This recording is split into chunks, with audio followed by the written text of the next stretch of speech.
زنا کی توبہ کیسے قبول ہوتی ہے؟ حضرت محمد صلی اللہ علیہ وسلم کا فرمان۔ ایک آدمی حضور صلی اللہ علیہ وسلم کے پاس آیا اور فرمایا، یا رسول اللہ صلی اللہ علیہ وسلم، مجھ سے گناہ ہو گیا ہے، میں زنا کر بیٹھا ہوں، میری توبہ کیسے قبول ہوگی؟ حضور صلی اللہ علیہ وسلم نے فرمایا، صرف یہ ایک عمل کر لو، اللہ تعالیٰ معاف کر دے گا۔ بسم اللہ الرحمن الرحیم۔ واضح رہے کہ زنا بہت بڑا گناہ ہے۔ قرآن و حدیث میں زنا کی سخت مذمت بیان کی گئی ہے اور زنا کرنے والوں کے بارے میں سخت وعیدیں نازل ہوئی ہیں۔ حدیث مبارک میں ہے، ساتوں آسمان اور ساتوں زمینیں شادی شدہ زناکار پر لعنت کرتی ہیں، اور جہنم میں ایسے لوگوں کی شرمگاہوں سے ایسی سخت بدبو پھیلے گی جس سے اہل جہنم بھی پریشان ہوں گے، اور آگ کے عذاب کے ساتھ ان کی رسوائی جہنم میں ہوتی رہے گی۔ ایک دوسری حدیث میں ہے، حضرت ابو ہریرہ رضی اللہ تعالی عنہ سے روایت فرماتے ہیں کہ رسول اللہ صلی اللہ علیہ وسلم نے فرمایا، زنا کرنے والا زنا کرنے کے وقت مومن نہیں رہتا، چوری کرنے والا چوری کرنے کے وقت مومن نہیں رہتا، اور شراب پینے والا شراب پینے کے وقت مومن نہیں رہتا۔ حضرت ابو امامہ رضی اللہ تعالی عنہ سے مروی ہے کہ ایک نوجوان نبی کریم صلی اللہ علیہ وسلم کی خدمت میں حاضر ہوا اور کہنے لگا، یا رسول اللہ صلی اللہ علیہ وسلم، مجھے زنا کرنے کی اجازت دے دیجیے۔ لوگ اس کی طرف متوجہ ہو کر اسے ڈانٹنے لگے اور اسے پیچھے ہٹانے لگے، لیکن نبی کریم صلی اللہ علیہ وسلم نے اس سے فرمایا، میرے قریب آ جاؤ۔ وہ نبی کریم صلی اللہ علیہ وسلم کے قریب جا کر بیٹھ گیا۔ نبی کریم صلی اللہ علیہ وسلم نے اس سے پوچھا، کیا تم اپنی والدہ کے حق میں بدکاری کو پسند کرتے ہو؟ اس نے کہا، اللہ کی قسم کبھی نہیں، میں آپ پر قربان جاؤں۔ نبی کریم صلی اللہ علیہ وسلم نے فرمایا، لوگ بھی اسے اپنی ماں کے لیے پسند نہیں کرتے۔ پھر دریافت فرمایا، کیا تم اپنی بیٹی کے حق میں بدکاری کو پسند کرو گے؟ اس نے کہا، اللہ کی قسم کبھی نہیں، میں آپ پر قربان جاؤں۔ نبی کریم صلی اللہ علیہ وسلم نے فرمایا، لوگ بھی اسے اپنی بیٹی کے لیے پسند نہیں کرتے۔ پھر پوچھا، کیا تم اپنی بہن کے حق میں بدکاری کو پسند کرو گے؟ اس نے کہا، اللہ کی قسم کبھی نہیں، میں آپ پر قربان جاؤں۔ نبی کریم صلی اللہ علیہ وسلم نے فرمایا، لوگ بھی اسے اپنی بہن کے لیے پسند نہیں کرتے۔ پھر پوچھا، کیا تم اپنی پھوپھی کے حق میں بدکاری کو پسند کرو گے؟ اس نے کہا، اللہ کی قسم کبھی نہیں، میں آپ پر قربان جاؤں۔ نبی کریم صلی اللہ علیہ وسلم نے فرمایا، لوگ بھی اسے اپنی پھوپھی کے لیے پسند نہیں کرتے۔ پھر پوچھا، کیا تم اپنی خالہ کے حق میں بدکاری کو پسند کرو گے؟ اس نے کہا، اللہ کی قسم کبھی نہیں، میں آپ پر قربان جاؤں۔ نبی کریم صلی اللہ علیہ وسلم نے فرمایا، لوگ بھی اسے اپنی خالہ کے لیے پسند نہیں کرتے۔ پھر نبی کریم صلی اللہ علیہ وسلم نے اپنے دست مبارک اس کے جسم پر رکھا اور دعا کی کہ اللہ اس کے گناہ معاف فرما، اس کے دل کو پاک فرما اور اس کی شرمگاہ کی حفاظت فرما۔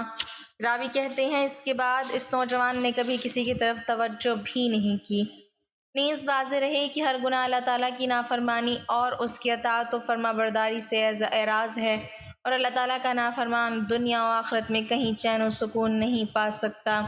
گناہ کرنے والے کی زندگی تلخ کر دی جاتی ہے۔ اللہ تعالیٰ کا ارشاد پاک ہے، اور جو شخص میری اس نصیحت سے اعراض کرے گا تو اس کے لیے قیامت سے پہلے دنیا میں قبر اور تنگی کا جینا ہوگا۔ دنیا اور آخرت میں چین و سکون پانے کا ایک ہی راستہ ہے کہ اس پالنے والے خالق و مالک کی نافرمانی چھوڑ کر اپنی پوری زندگی اس کی اطاعت اور فرما برداری میں گزاری جائے۔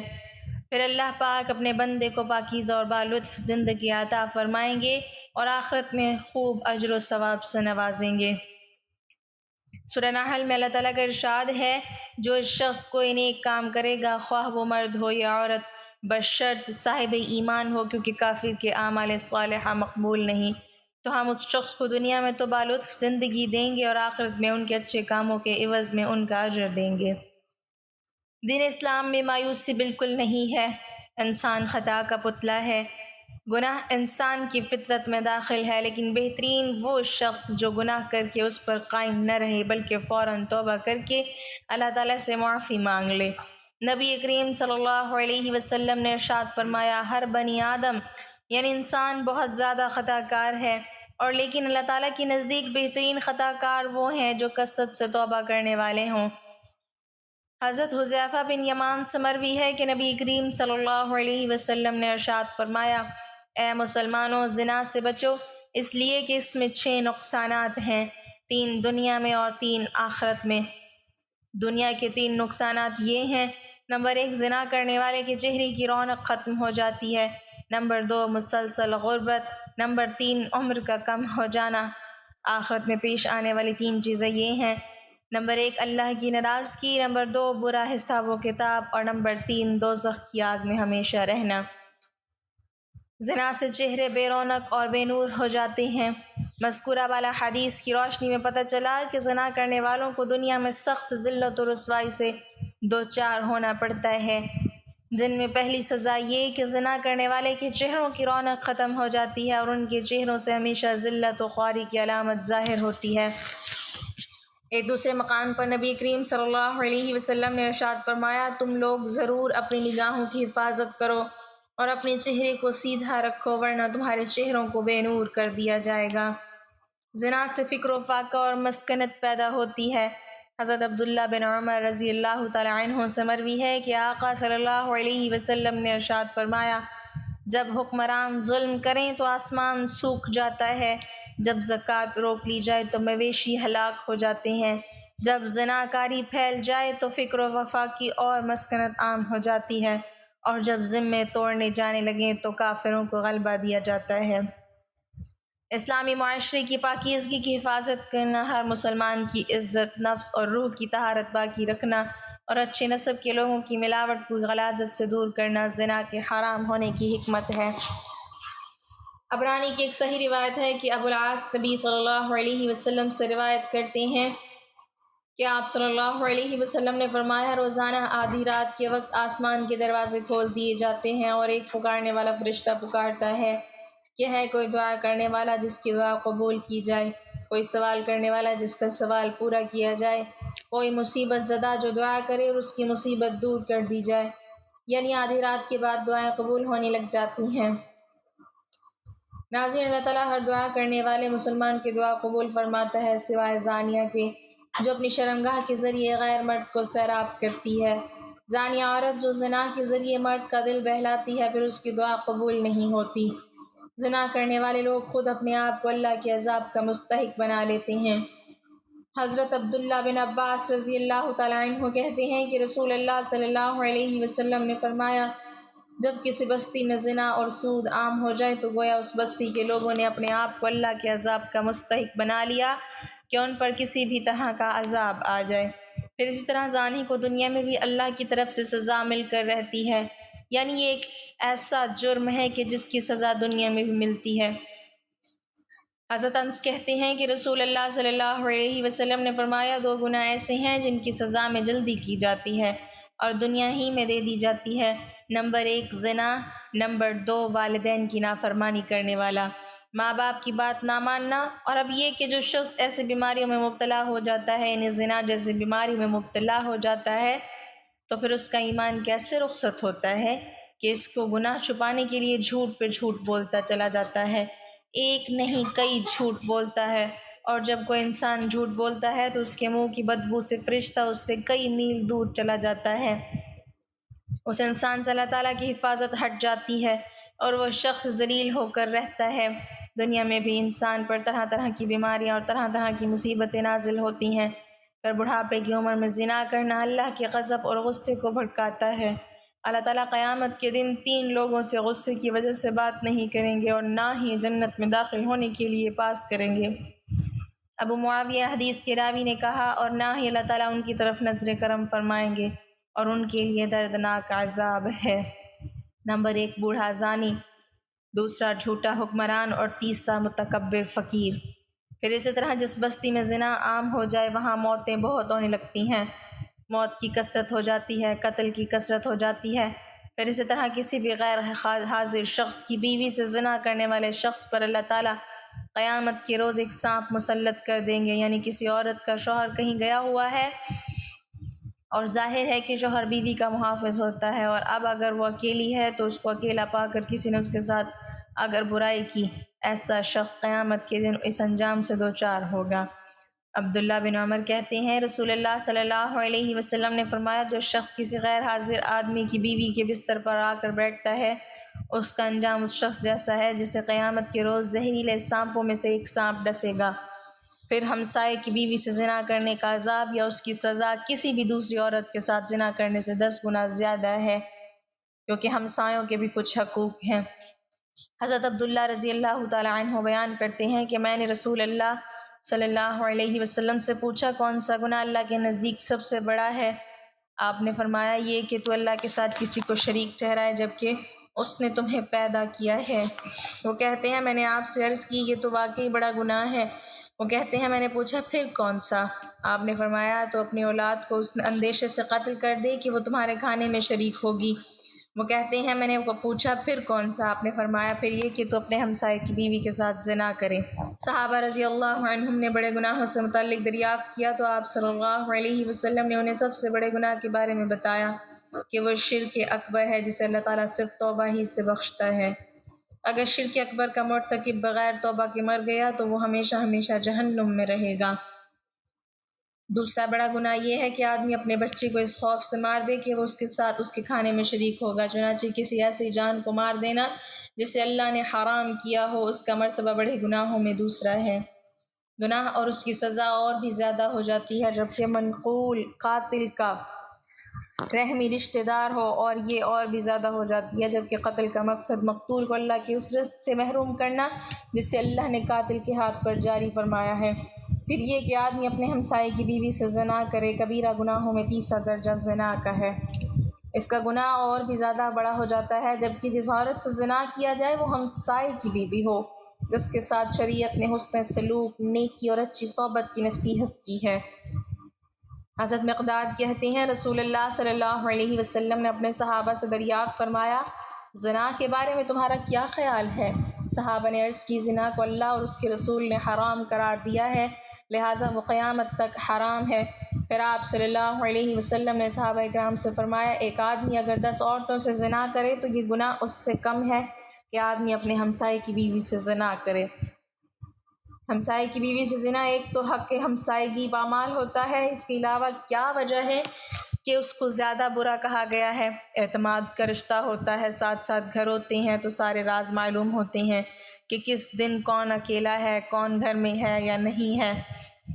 پھر اسی طرح تانگ چھانگ کے مواقع بھی ہوتے ہیں اور کئی طرح کی خرابیاں اس میں آ جاتی ہیں۔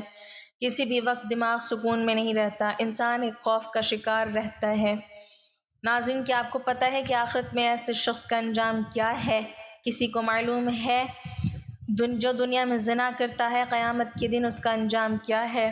نبی صلی اللہ علیہ وسلم کی حدیث روایت کرتے ہیں آپ صلی اللہ علیہ وسلم نے فرمایا کہ معراج کے موقع پر آپ نے جبرائیل سے پوچھا کہ جو مناظر آپ نے مجھے دکھائے ہیں ان میں سب سے پہلے جس شخص پر آپ کا گزر ہوا اس کے جبڑے، نتنے اور آنکھیں گدی تک لوہے کے آلے سے چیری جا رہی تھی، تو یہ کون تھا؟ تو بتایا گیا یہ وہ شخص تھا جو صبح کے وقت گھر سے نکلتا، جھوٹی خبریں گھڑتا، جو آنن فانن ساری دنیا میں پھیل جاتی، اور اب تو میڈیا کے ذریعے ایک جھوٹ پوری دنیا میں کروڑوں مرتبہ ملٹی پلائی ہو جاتا ہے۔ اور ننگے مرد اور عورتیں جو آپ نے تندور میں جلتے دیکھے کتنا ٹائٹ ہوتا ہے، وہ زانی مرد اور عورتیں تھیں، یعنی دنیا میں زنا کرنے والے مرد اور عورتیں اس تندور کے اندر آگ میں جل رہے تھے۔ اور تیسرا شخص جو خون کی ندی میں غوطے کھا رہا تھا، ہم نے دیکھا جس کے منہ میں بار بار پتھر ڈالے جا رہے تھے کہ وہ شخص جو دنیا میں سود کھاتا تھا۔ اب دیکھیے کہ یہ ایک ایسی بیماری ہے، ایک ایسی خرابی ہے کہ جس کو افسوس کے ساتھ کہنا پڑتا ہے کہ اس مسلمان معاشرے میں آزادی کے نام پر خرابی بھی نہیں سمجھا جاتا۔ ایک وقت تھا کہ جب اسے بہت ہی بڑا برائی سمجھا جاتا تھا اور کوئی شخص اگر ایسی برائی کے قریب سے بھٹکتا تو اسے ذلت کی نگاہ سے دیکھا جاتا تھا، اسے ذلت اور رسوائی کا سامنا کرنا پڑتا تھا۔ لیکن اب آپ دیکھتے ہیں کہ عموماً لوگ اس کو برا نہیں سمجھتے، یہ اب معمولی سمجھتے ہیں اور کہتے ہیں اچھا کر لیا غلط کام، پھر توبہ کر لیں گے، معافی مانگ لیں گے، لیکن کبھی یہ نہیں سوچا کہ توبہ کرنے کی مہلت ہی نہ ملے تو کیا کریں گے؟ اللہ نے توبہ کی توفیق نہ دی تو کیا کریں گے؟ حضور کریم صلی اللہ علیہ وسلم کی خدمت میں ایک خاتون آئی اور کہنے لگی مجھ سے گناہ ہو گیا ہے اور میرے پیٹ میں ناجائز بچہ ہے۔ آپ صلی اللہ علیہ وسلم نے فرمایا میں کیسے مان لوں کہ تو نے بدکاری کی ہے؟ پھر اس خاتون میں احساس گناہ بڑھا تھا، تو آپ صلی اللہ علیہ وسلم نے فرمایا کہ جاؤ اور بچہ پیدا ہونے کے بعد پھر آنا۔ پھول جیسا بچہ پیدا ہوا تو بچہ گود میں لیے آ گئی کہ یا رسول اللہ صلی اللہ علیہ وسلم اب کیا کروں؟ تو آپ صلی اللہ علیہ وسلم نے فرمایا کہ غلطی تیری ہے، بچے کی نہیں، واپس جاؤ، اسے دودھ پلاؤ، جب روٹی کھانے لگے تب آنا۔ اور صحابہ اکرام رضوان اللہ علیہم اجمعین کہتے ہیں کہ جب 2 سال بعد آئی تو بچے کے ہاتھ میں روٹی کا ٹکڑا تھا، اور جب آئی تو رونے لگی اور کہا کہ اے محبوب خدا صلی اللہ علیہ وسلم، ساری رات مجھے نیند نہیں آتی، یہ گناہ چبھتا ہے اور مجھے پریشان کرتا ہے، اور اگر آج مر گئی تو اللہ کی بارگاہ میں کیا جواب دوں گی، نظر کرم فرمائیں۔ تو آپ صلی اللہ علیہ وسلم نے فرمایا کہ بچہ ایک صحابی کو دے دو اور اسے کہو کہ اس کی اپنے بچوں کی طرح پرورش کرنا۔ پھر فرمایا کہ اس خاتون کو باہر لے جاؤ اور پتھر مار مار کر سنسار کر دو یہاں تک کہ وہ انتقال کر گئی۔ آپ صلی اللہ علیہ وسلم نے 2 صحابیات کی ڈیوٹی لگائی اور فرمایا کہ اسے اٹھاؤ، غسل بھی دو، کفن بھی پہناؤ، اور جب یہ کام ہو گیا تو حکم ہوا کہ صف سیدھی کرو، میں خود اس کا جنازہ پڑھاؤں گا۔ تو صحابہ اکرام نے کہا اے نبی صلی اللہ علیہ وسلم، اس کا جنازہ معاذ اللہ؟ تو میرے پیارے آقا صلی اللہ علیہ وسلم نے اس خاتون کے معاشرے سے کاٹا نہیں، بلکہ آپ صلی اللہ علیہ وسلم نے فرمایا کہ تو نے اس کا گناہ دیکھا ہے مگر اس کا احساس نہیں دیکھا، اس کی توبہ کا انداز نہیں دیکھا، اس کی تڑپ نہیں دیکھی، بارگاہ خداوندی میں سرخرو ہونے کا جذبہ نہیں دیکھا۔ آپ صلی اللہ علیہ وسلم نے فرمایا کہ اس نے اتنی اعلیٰ توبہ کی ہے کہ اگر ساری امت میں بانٹ دو تو اللہ سب کی بخشش فرما دے۔ ایک نوجوان صحابی جسے معذر رضی اللہ تعالیٰ عنہ کے نام سے جانتے تھے، ان کی شادی مدینہ منورہ میں ہوئی تھی۔ ایک دن شیطان نے ان کو پھسلایا، ان کو ایک انصار کی لونڈی پر مائل کر دیا اور راہ حق سے ہٹانے کی کوشش کی۔ معذر رضی اللہ تعالیٰ عنہ شیطان کے جال میں پھنسے اور اس لونڈی کو تنہائی میں لے گئے۔ اب یہ دونوں تھے اور تیسرا ان میں شیطان تھا۔ وہ برائی کو ان دونوں کے لیے نہایت پرکشش اور خوبصورت بنا کر پیش کر رہا تھا۔ وہ دونوں بہک گئے اور جوانی کی طغیانی کا شکار ہو گئے۔ جب معذر رضی اللہ تعالیٰ عنہ اپنے جرم سے فارغ ہوئے تو شیطان نے اس کا ساتھ چھوڑ دیا۔ اب وہ پھوٹ پھوٹ کر رونے لگے اور اپنے نفس کا محاسبہ کرنے لگے اور اپنے آپ کو ملامت کرنے لگے۔ گناہ کی آگ ان کے دلوں کو جلانے لگی۔ وہ بے قرار ہو کر آپ صلی اللہ علیہ وسلم کی خدمت میں آئے اور آپ صلی اللہ علیہ وسلم کے سامنے کھڑے ہو گئے۔ احساس سے گناہ اسے تڑپانے لگا، کہنے لگے اے اللہ کے رسول صلی اللہ علیہ وسلم، مجھ سے ایک گناہ ہو گیا ہے، یعنی زنا ہو گیا ہے، مجھے پاک کر دیجئے۔ نبی کریم صلی اللہ علیہ وسلم نے ان کی طرف سے منہ پھیر لیا، وہ دوسری جانب آ گئے، بولے اللہ کے رسول صلی اللہ علیہ وسلم، میں شیطان کے جھانسے میں آ گیا، زنا کر بیٹھا، مجھے پاک کر دیجئے۔ نبی کریم صلی اللہ علیہ وسلم نے فرمایا تجھ پر افسوس ہے، واپس چلا جا اور اللہ تعالیٰ سے اپنے گناہ کی معافی مانگ اور توبہ کر لے۔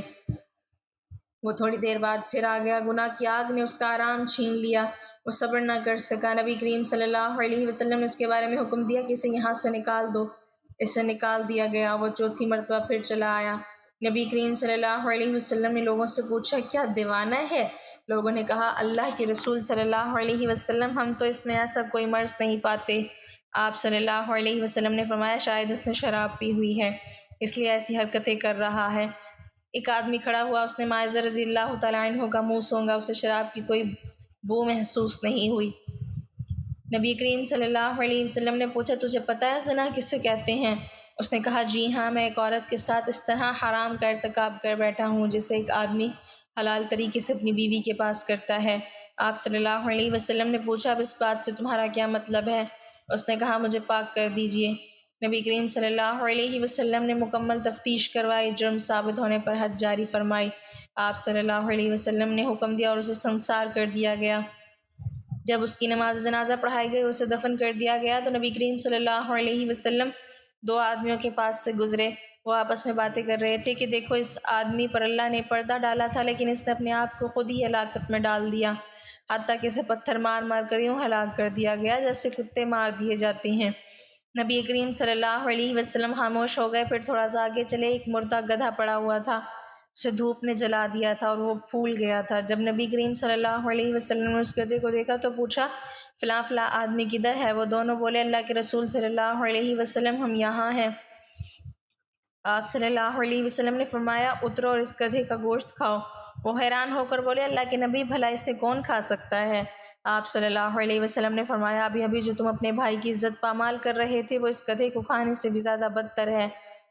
معاذ رضی اللہ تعالیٰ عنہ نے ایسی سچی توبہ کی ہے، اگر یہ توبہ امت کے مابین تقسیم کر دی جائے تو انہیں کافی ہو جائے گی۔ مجھے اس ذات کی قسم جس کے ہاتھ میں میری جان ہے، وہ اس وقت جنت کی نہروں میں غوطے لگا رہا ہے۔ اللہ پاک ہمیں ہر برے عمل سے بچائے اور ہمارا خاتمہ ایمان پر فرمائے، آمین۔ ناظرین، کمنٹ باکس میں اللہ تعالیٰ کے 99 ناموں میں سے ایک نام ضرور ٹائپ کریں۔